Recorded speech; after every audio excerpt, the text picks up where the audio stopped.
Assalamualaikum warahmatullahi wabarakatuh.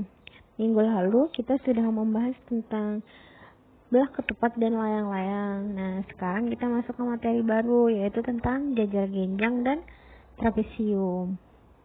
Nah, sebelum kita membahas keliling dan luas jajar genjang dan trapesium, kita harus mengenal sifat-sifatnya dulu. Yang pertama kita harus mengenal sifat jajar genjang.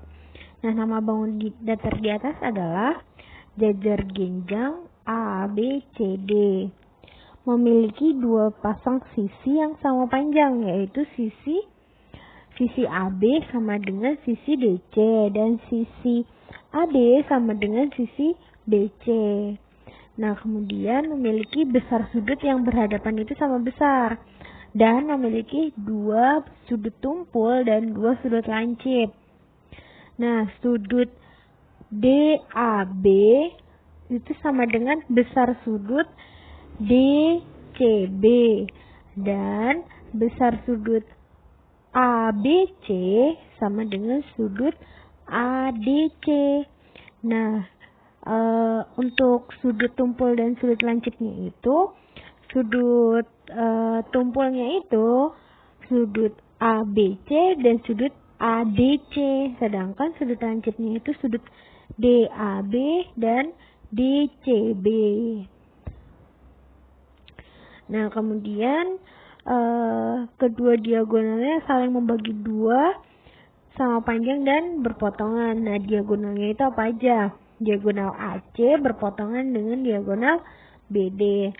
Nah, perlu kalian tahu kalau jajar genjang itu tidak memiliki simetri lipat. Walaupun bentuknya itu sama seperti persegi panjang, tetapi jajar genjang itu bukan persegi panjang, sehingga dia tidak mempunyai simetri lipat. Nah, maka dapat disimpulkan sifat-sifat jajar genjang adalah: yang pertama, memiliki dua pasang sisi yang sama panjang, memiliki besar sudut yang berhadapan sama besar, dua sudut tumpul dan dua sudut lancip, tidak memiliki simetri lipat, dan diagonalnya saling berpotongan dan sama panjang. Nah, kemudian sekarang kita akan membahas tentang keliling jajar genjang. Apabila kita melintasi keempat sisi, maka kita akan mengelilingi jajar genjang tersebut.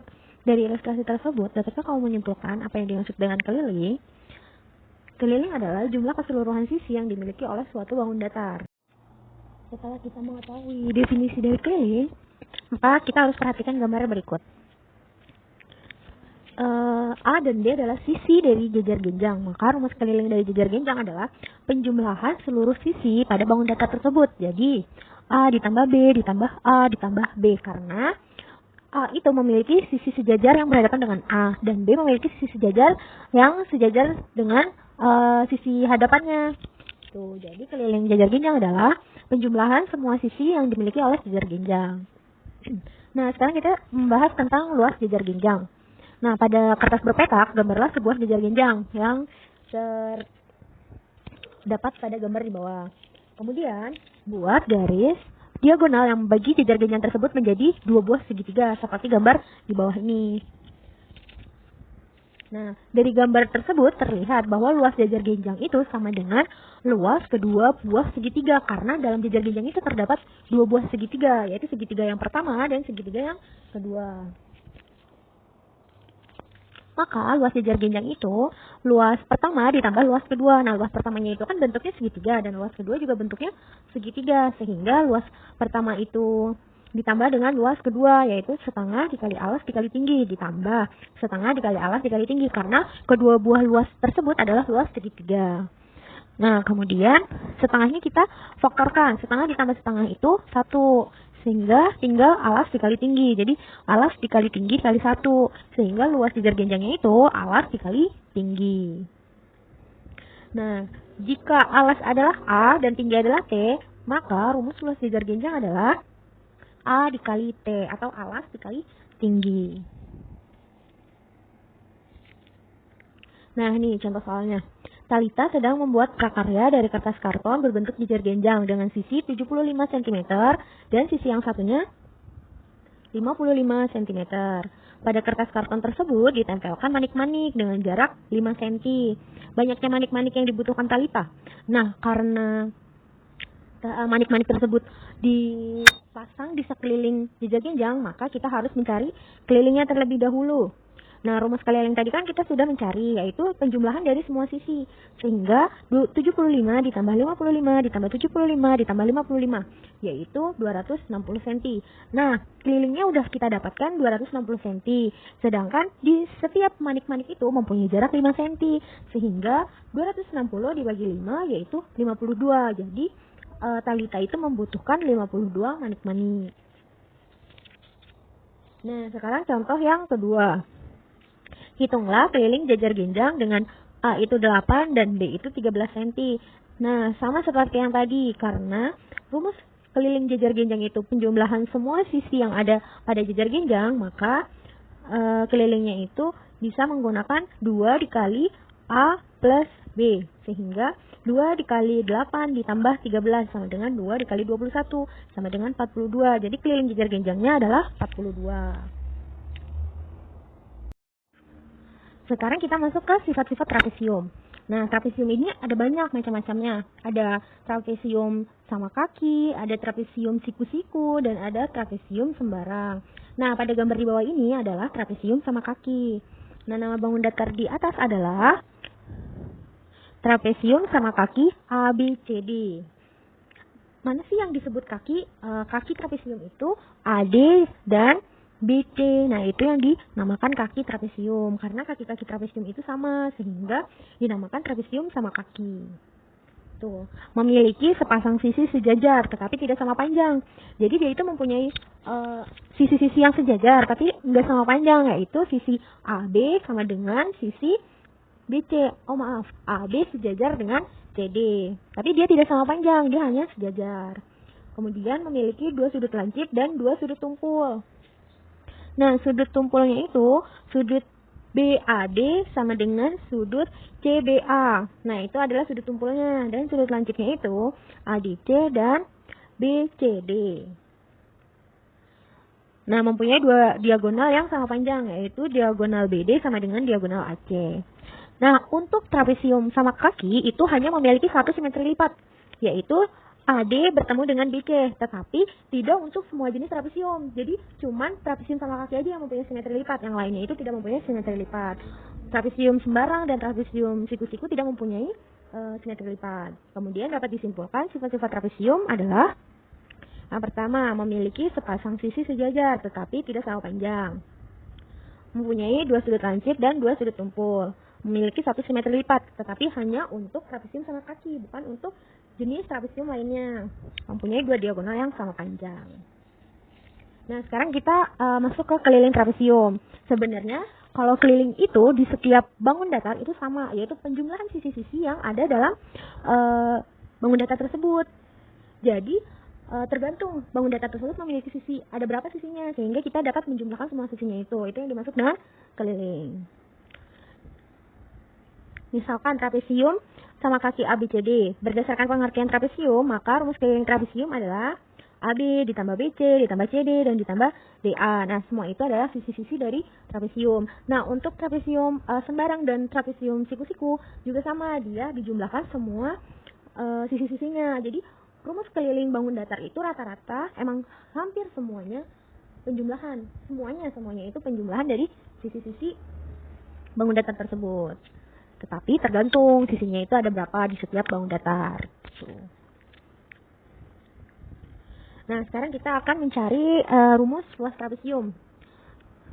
Nah, perhatikan gambar trapesium sama kaki. Nah, kalau 2 buah trapesium tersebut dijadikan satu, jadi trapesium itu disusun menjadi 2 buah trapesium itu akan terlihat seperti gambar nomor 2. Nah, setelah digabungkan, apakah yang kamu dapat lihat? Sepertinya ini adalah bangun jejer genjang kalau trapesium tersebut dijadikan menjadi 1. Nih, trapesium tersebut diberi nama trapesium TTUS dan trapesium TQRU, di mana trapesium PTUS sama dengan trapesium TQRU. Dan PT sejajar dengan SU dan panjang PT sama dengan panjang UR serta panjang TQ sama dengan panjang SU. Nah, gabungan trapesium yang kongruen tersebut membentuk sebuah jejer genjang. Nah, luas jajar genjang itu sama dengan luas persegi panjang. Kalau luas jajar genjang itu alas dikali tinggi, kalau luas persegi panjang itu panjang dikali lebar. Nah, mari kita cari luas trapesium. Nah, sehingga luas trapesium dapat kita dapatkan melalui rumus luas jajar genjang. Karena dalam jajar genjang tersebut terdapat 2 trapesium, maka kita bagi setengah. Jadi setengah dikali luas jajar genjang PQRS, sehingga setengah dikali luas jajar genjang itu kan alas dikali tinggi. Nah, kita balik lagi ke sebelumnya. Alas jajar genjang itu apa sih? Oh, ternyata alas jajar genjang itu C sama D, berarti C ditambah D. Nih, C ditambah D. Kemudian dikali dengan T. Nah, karena CD adalah sisi-sisi sejajar dari luas trapesium secara umum, maka luas trapesium itu adalah setengah dikali jumlah sisi sejajar dikali tinggi. Nah, sisi sejajarnya itu adalah C plus D yang ada pada gambar sebelumnya. Sehingga luas trapesium itu untuk semua jenis trapesium ya, trapesium sama kaki, trapesium sembarang, dan trapesium siku-siku, rumus luasnya itu sama, yaitu setengah dikali jumlah sisi sejajar dikali tinggi. Nah, sekarang contoh soal. Diketahui panjang KL. Panjang KL itu 16 cm. Panjang MN itu 8 cm. Nah, kita bisa lihat nih, KL sama NN itu sisi-sisi sejajarnya. Nah, kemudian panjang KN. Panjang KN itu 10 cm. Dan panjang LM adalah 5 cm. Hitunglah keliling trapesium. Nah, bisa kita lihat di sini. Ini itu jenis trapesium sembarang, bukan trapesium sama kaki ataupun trapesium siku-siku. Tapi rumusnya tetap sama menggunakan yang kita temukan tadi. Karena keliling trapesium itu penjumlahan semua sisi yang ada pada bangun datar, maka KL ditambah LM ditambah MN ditambah NK, yaitu sama dengan 16 ditambah 5 ditambah 8 dan ditambah 10. Mendapatkan hasil 39 cm. Nah, terus yang nomor 2. Nah, ini itu dinamakan trapesium siku-siku. Diketahui panjang UV adalah 20 meter. Dan panjang WX adalah 15 meter. Nah, UV dan WX ini adalah sisi-sisi sejajar dari trapesium. Panjang WY adalah 12 cm. Nah, WY itu adalah tingginya. Nah, kita di sini disuruh mencari luas trapesium. Nah, luas trapesium tadi itu kan setengah dikali jumlah dari sisi sejajar dikali tinggi. Nah, sisi sejajarnya itu adalah UV dan WX. Sehingga setengah dikali UV ditambah WX dikali WY. Yaitu setengah dikali 20 ditambah 15 dikali 12. Yaitu mendapatkan hasil 210 cm. Oh maaf, harusnya ini 210 meter persegi. Oke, sekarang kita lanjut ke segitiga. Nah, jenis-jenis segitiga. Menurut sudutnya, segitiga dibedakan menjadi segitiga lancip. Sudutnya itu kurang dari 90 derajat. Nah, ini gambarnya nih, segitiga lancip. Terus kemudian segitiga siku-siku, sudutnya itu 90 derajat. Nah, ini adalah segitiga siku-siku. Nah, yang ketiga itu segitiga tumpul, yaitu sudutnya lebih dari 90 derajat. Gambarnya yang paling akhir. Nah, terus jenis-jenis segitiga itu dibedakan jadi 2. Ada yang menurut sudutnya dan menurut sisinya. Nah, yang menurut sisinya itu ada segitiga sama kaki. Nah, segitiga sama kaki itu seperti apa sih? Oh, jadi seperti ini. Kaki-kaki dalam segitiga itu sama, tetapi alasnya itu berbeda ukurannya. Kemudian segitiga sama sisi. Jadi, ketiga sisinya itu sama panjang. Nah, seperti pada gambar yang ada di sini. Terus kemudian segitiga sembarang. Nah, segitiga sembarang ini ketiga sisinya itu tidak sama panjang atau berbeda. Nah, kemudian sifat-sifat segitiga ditinjau dari besar sudutnya dan ditinjau dari panjang sisinya. Nah, tadi kan yang besar sudutnya itu ada segitiga lancip, segitiga tumpul, dan segitiga siku-siku. Kemudian, kalau yang ditinjau dari panjang sisinya itu ada segitiga sama sisi, segitiga sama kaki, dan segitiga sembarang. Nah, sekarang kita lihat nih sifat-sifat segitiganya. Kalau segitiga lancip, itu bisa nggak sih digambar menjadi segitiga sama sisi? Oh, ternyata bisa segitiga lancip sama sisi. Nah, terus kemudian kalau segitiga tumpul sama sisi, kenapa di sini tidak ada? Karena yang namanya segitiga tumpul itu tidak ada yang sama sisi, dan segitiga siku-siku juga tidak mungkin sama sisi karena semua sisinya itu berbeda gitu. Jadi yang namanya sama sisi, sudutnya pun juga sama setiap sudutnya. Jadi sudut A, sudut B, sudut C-nya itu sama dan sisinya juga sama. Jadi kalau segitiga tumpul itu kan sudutnya itu lebih dari 90 dan harus berbeda-beda karena dalam sudut segitiga itu ada 180 derajat gitu. Nanti bakal kita bahas di slide selanjutnya. Terus kemudian segitiga sama kaki lancip. Oh, ternyata bisa segitiga lancip sama kaki karena segitiga sama kaki itu bisa dibuat sudut lancip. Dan segitiga sama kaki tumpul itu juga bisa. Segitiga siku-siku sama kaki. Nah, kemudian segitiga sembarang lancip. Terus segitiga tumpul sembarang dan segitiga siku-siku sembarang. Nah, kemudian jumlah sudut dalam segitiga. Nah, tadi kan saya udah menyebutkan kalau sudut dalam segitiga itu 180. Emang bener ya sudut dalam segitiga itu 180? Ayo kita coba buktikan. Gambar 3 buah segitiga, kemudian potong setiap sudut segitiga seperti gambar di bawah ini. Nah, kalian gambar sebuah segitiga, terus ketiga sudutnya itu kalian potong. Kemudian bagian yang sudah kalian potong itu dijadikan satu dalam satu titik sudut. Nih, jadi semua sudutnya itu dijadikan satu dalam satu garis lurus. Maka kan kita udah pernah ngebahas tentang garis dan sudut. Nah, garis lurus itu nilainya kan 180. Dalam busur, kalau kita lihat itu sudut A, sudut B, dan sudut C itu bisa membuat sebuah garis lurus, sehingga kita dapat menyimpulkan bahwa jumlah sudut dalam segitiga itu 180 derajat. Nah, kemudian nih ada sebuah contoh. Perhatikan gambar berikut. Jika panjang segitiga sama kaki di samping mempunyai panjang BC sama dengan 12 cm, DC sama dengan 9 cm, dan besar sudut BCA itu adalah 30 derajat, maka sebutkanlah segitiga yang kongruen. Oh ya, yang dinamakan segitiga kongruen itu bisa ditinjau dari sisi dan sudutnya. Jadi perbandingan sisi segitiga yang pertama dan segitiga yang kedua itu harus sama, dan perbandingan sudut segitiga yang pertama dan segitiga yang kedua juga harus sama. Itu yang dinamakan kongruen. Nah, kongruen itu tidak harus ukurannya itu sama dan bentuknya itu sama, tetapi yang namanya kongruen itu boleh lebih besar, boleh lebih kecil, tetapi perbandingan sisi-sisinya atau sudut-sudutnya itu harus sama. Nah, kemudian tentukan panjang AB, AD, dan AC. Tentukan besar sudut BDC, besar sudut CBD, dan besar sudut BAC. Nah, sekarang kita langsung ke penyelesaiannya. Nih, segitiga kongruen itu segitiga ABD dengan segitiga BCD. Nah, itu adalah segitiga yang kongruen. Terus yang kedua, karena BC sama dengan AB dan DC sama dengan AD, maka AB adalah 12 cm dan AD 9 cm. Sehingga AC sama dengan AD ditambah DC sama dengan 9 ditambah 9, sehingga AC kita temukan yaitu 18 cm. Nah, terus yang ketiga, besar sudut BDC adalah siku-siku, maka besar sudut BDC adalah 90 derajat karena sudut siku-siku itu besarnya 90 derajat.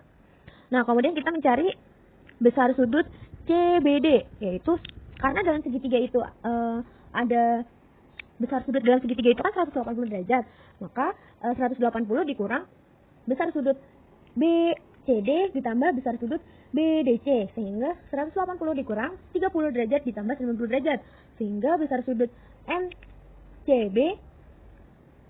MCBD sama dengan 60 derajat, dan besar sudutnya itu 60 derajat. Nah, sekarang adalah kalian segitiga. Nah, ini adalah segitiga sama sisi. Nah, segitiga adalah bangun datar yang dibentuk oleh 3 garis lurus yang saling berpotongan. Nah, kamu juga tentu masih ingat dong pengertian secara umum keliling suatu bangun datar itu apa? Nah, kalau masih ingat, pasti kalian tahu dong keliling segitiga itu apa? Rumusnya yaitu AB ditambah dengan BC ditambah dengan AC.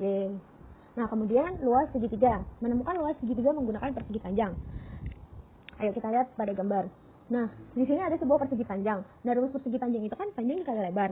Nah, setelah kita lihat dalam gambar tersebut, ternyata ketika kita belah menurut diagonalnya, itu terdapat 2 buah segitiga. Nah, berarti kita bisa menentukan dong luas segitiga itu apa? Karena dalam persegi panjang tersebut terdapat 2 segitiga, maka dari itu rumus dari luas satu segitiga adalah sebagai berikut. Luas segitiga sama dengan setengah dikali luas persegi panjang. Kenapa kita kalikan setengah? Karena di dalam persegi panjang tersebut terdapat 2 buah segitiga, sedangkan kita akan mencari satu luas segitiga, jadi harus dibagi 2. Nah, tadi kan kita udah mengingat-ingat, rumus luas persegi panjang adalah panjang dikali lebar. Nah, kalau P atau panjang sebagai alas segitiga dan lebar sebagai tinggi segitiga, maka rumus luas segitiga dapat disimpulkan setengah dikali alas dikali tinggi. Nah, sekarang kita masuk ke contoh soal. Hitunglah luas segitiga sebagai berikut. Nah, gambarnya ada di samping. Nah, jadi di sini ada dua buah segitiga. Jadi kita harus mencari satu persatu, luas segitiga pertama dan luas segitiga kedua. Nah, kita tadi kan udah mencari rumus luas segitiga. Setengah alas dikali tinggi. Nah, luas pertama itu setengah alasnya itu 8 dan tingginya itu 5. Sehingga setengah dikali 8 dikali 5 sama dengan 20 desimeter persegi. Nah, kemudian luas kedua. Luas kedua itu setengah dikali alasnya itu 6 desimeter dan dikali tingginya itu adalah 7 desimeter sehingga mendapatkan hasil 21 desimeter persegi. Nah, maka dapat kita simpulkan luasnya itu luas pertama ditambah luas kedua sehingga 20 desimeter persegi ditambah 21 desimeter persegi sama dengan 40 desimeter persegi. Nah, kemudian kita lanjut ke contoh yang kedua. Nah, ini adalah soal cerita. Sebuah shell berbentuk segitiga sama kaki dengan panjang sisi yang sama, yaitu 12 cm dan sisi lainnya adalah 30 cm. Jadi kaki-kaki dalam segitiga itu adalah 12 cm dan 12 cm, sedangkan sisi lainnya itu 30 cm. Jika shell tersebut adalah 9 cm, tentukan keliling shell dan luas shell. Nah, di sini kita ilustrasikan pada gambar tersebut, shellnya itu kan bentuknya segitiga sama kaki. Nah, jadi kaki-kakinya itu 12 cm dan kaki yang sebelahnya itu adalah 12 cm dan alasnya itu 30 cm dan tingginya itu 9 cm. Jadi kita dapat menghitung kelilingnya. Keliling itu kan penjumlahan seluruh sisi yang ada pada bangun datar, sehingga 12 cm ditambah 12 cm ditambah 30 cm sama dengan 54 cm. Nah, pasti ada yang bertanya-tanya 12-nya itu dapat dari mana ya? 12-nya itu dapat dari, karena dia itu sama kaki, berarti sisi satunya yang belum diketahui itu juga sama karena dia merupakan kaki dari segitiga. Nah, kemudian luas shellnya itu sama dengan setengah dikali alasnya itu 30 cm dan tingginya itu 9 cm sehingga mendapatkan hasil 135 cm persegi. Nah, terima kasih. Jangan lupa kerjakan tugas yang ada pada Edmodo dan kirimkan jawaban ke Edmodo sebelum pukul 14.00. Terima kasih.